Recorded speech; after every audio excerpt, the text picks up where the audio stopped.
After over a decade of my life, thousands of hours spent on dozens of games, I've quit playing video games forever. And my only regret is that I didn't stop sooner. I wish this video would have existed all those years ago so my parents could have showed it to me when I was begging them to get me an Xbox. This video alone could have saved me years of my life and set me down a completely different path. So in this video, I'll talk a little bit about my experience playing video games, what led me to quit eventually, and what you can do to maybe cut back on the amount of time you spend playing, or better yet, quit entirely. All right, let's take a quick trip down memory lane and talk about all the games I've played over the years and what I've accomplished through playing those games. All right, starting with early childhood, Lego Star Wars, maxing out all the levels, getting the coins, collecting the red bricks, Pokemon on my Game Boy, beat the Elite Four, getting max level Charizard, Mario Kart, gold on all the tracks, all the races, characters all unlocked, Halo Reach, super high level, mythic or something, unlocking fancy armor with credits, Modern Warfare 2, Prestige Master, quick scoping, Skyrim, unlocked all the skill trees, max level character, completed all these quests, Black Ops 2, Prestige Master, Diamond Guns, round 50 plus on zombies, Minecraft, huge cities, automatic farms, stacks of diamonds, beat the Ender Dragon, FIFA Ultimate Team, collecting all the best players, team of the season cards, loads of coins, GTA, got loads of money, fancy car, Super Smash Bros, mastering all the combos for NES so I can beat my friends at it, Fortnite, Warzone, Battle Royale, victory screens, the list goes on. And if you've ever played any of those games in the past, you might have honestly smiled a little bit, hearing that, reminiscing on what it felt like to accomplish those things at the time. There's one thing in common between all the stuff on that list, and I asked myself, what is it doing for me now? What have I actually accomplished in real life after turning off the video game console? And the answer is nothing, and I think that's the hard truth for a lot of people. The moment after I beat each of those games, unlocked the new characters, reached max level, or whatever it was, my life didn't actually change at all. I was in the same exact place after beating the game as I was before. It really didn't matter. Doesn't matter now, does it?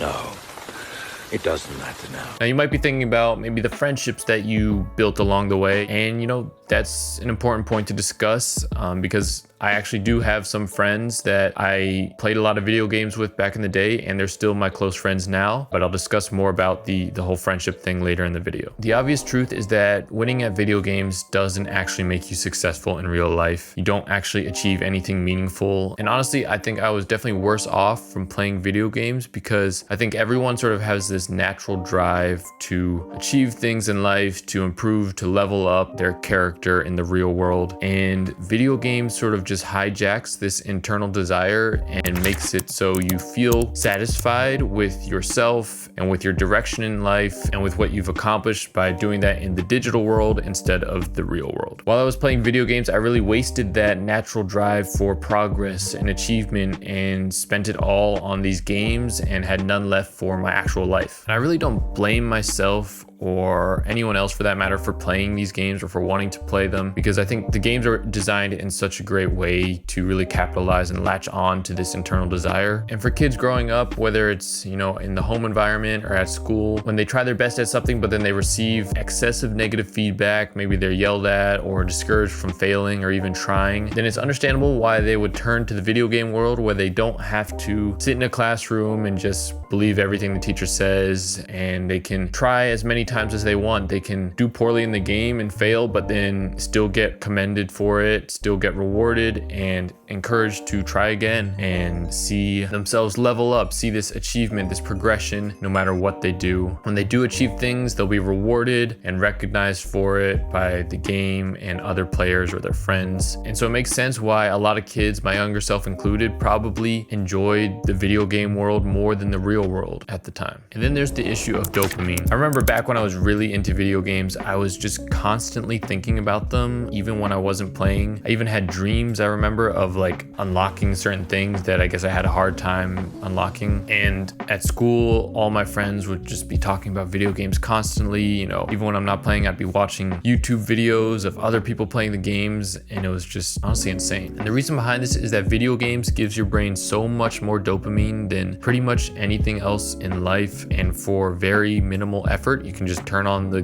game console and play. You don't have to really do anything difficult to get that dopamine reward. And my understanding of how the brain sort of works is that it doesn't think about the context for where you get dopamine. All it really cares about is whatever is giving you the most dopamine, and that's what you'll feel the most motivated to do. And since video games basically fulfills this dopamine craving more than anything else in life, your brain will shift its focus over to video games even when you're not playing. And so this is really dangerous because, as we talked about, beating these video games and playing them a lot so that you get really good doesn't actually accomplish anything positive for you in real life. And it'll really just occupy up a huge amount of your mental space with video games because your brain is so addicted to the dopamine rush that you get from playing them. And this is honestly worse, I think, than a lot of other sources for dopamine, whether it's, Netflix or social media, because with watching TV or scrolling through TikTok, once you're done, I don't think a lot of people are, still constantly thinking about that show they watched or the post they saw. It's not occupying a huge amount of their brain like video games would, even when they're not playing. And this becomes a big problem because it goes hand in hand with the hijacking of your natural desire for achievement and progress, because when people are playing video games and they're getting these massive dopamine rewards for very minimal effort, it tricks your brain into not wanting to do anything else because it's seeing, okay, I can get all of this dopamine from just playing a video game. Why would I want to do anything that's more difficult and I get less reward for it? It just doesn't make sense to your brain. And so things like going to the gym, starting a business, reading a book, all gives you way less dopamine, takes way more effort. So your brain is like, I have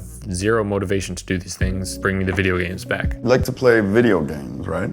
Now, how did you hear about that? All right, so what about the friends that you make while playing video games? I remember this was an argument I used against my parents when they would tell me to stop playing. I'd say like, well, this is, when I get to hang out with my friends and, we get to have fun together. Isn't this better than going to parties or something like all the other kids are doing? Yes and no. It really depends on the situation, I think, and the specific dynamic that you have with the friends that you play video games with. I think everyone has a sort of internal desire to be part of a group, to gain respect from others, and feel like some part of a community, a tribe. And I think, again, video games really hijacks onto this desire by creating these communities amongst friends who all work to progress and level up together in the games. And I think for a lot of these video game friend groups, if you take away the video games, you'll realize that you're not actually as good friends as you thought, and you'll instantly just stop talking with some of the people because you only have built that relationship in the context of video games and not in the context of the real world. Luckily, some of my closer friendships, although they developed partially through playing video games together, were able to transcend the context of video games because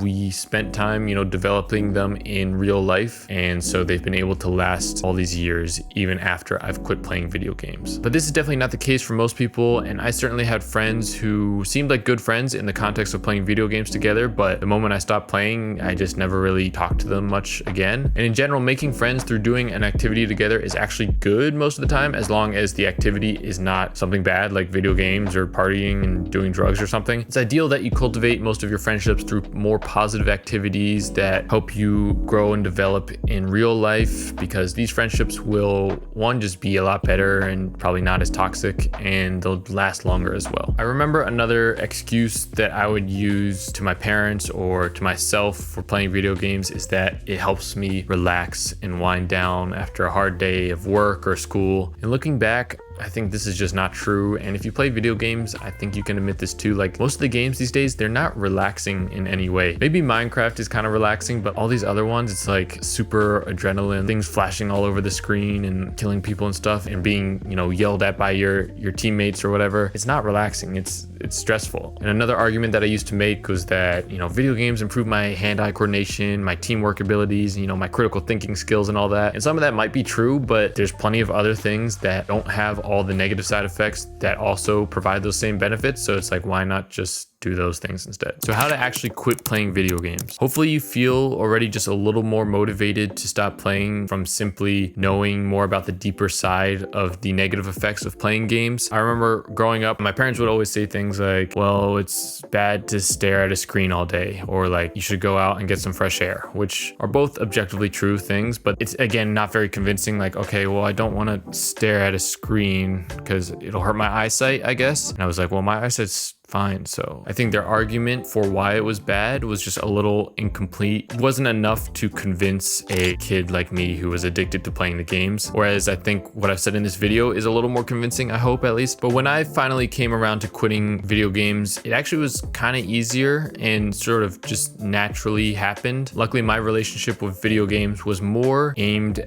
I think, at the friendship side of things. I think that's what I really enjoyed, was that sort of camaraderie and playing together with people. I never really enjoyed just playing by myself, playing those solo story games all alone. And of course, I got addicted to the leveling up component of these games, but I think at its core, it was more tied to the friendship, being part of a group of people all sort of trying to do the same things that really attracted me to video games. So as I began to do more things in real life during college, and as my friends got more and more competitive with these games, you know, playing ranked modes, yelling at each other for messing up, and the social side of things kind of just became stressful, and I simply just lost the enjoyment that I once had from playing games. But this, of course, probably isn't the case for everyone. So here's a few things that I implemented to really kill my addiction to video games. And the biggest one is just to remove all the cues or the things that trigger that desire to start playing. So this could be things like muting or leaving that group chat with all the gamer friends, unsubscribing from the gaming YouTube channels so you don't see them all the time. And next, you want to create as much friction as possible between you and playing the games. And so this could be unplugging the console, putting it in the closet so that anytime you want to play, you have to pull it out, plug in the HDMI, you know, hook it up to the monitor or whatever. And by making it more difficult or annoying to start playing, your brain will naturally start to desire it less, because it'll become harder to get that dopamine hit through playing video games, because you also have to go through plugging it in and setting it up all the time. And if you have some friends that are always pressuring you to play games, maybe try talking to them less or suggesting that you do something else more positive in real life. And if one or more of these friends are not providing any sort of positive benefit to your life outside of the context of video games, which I think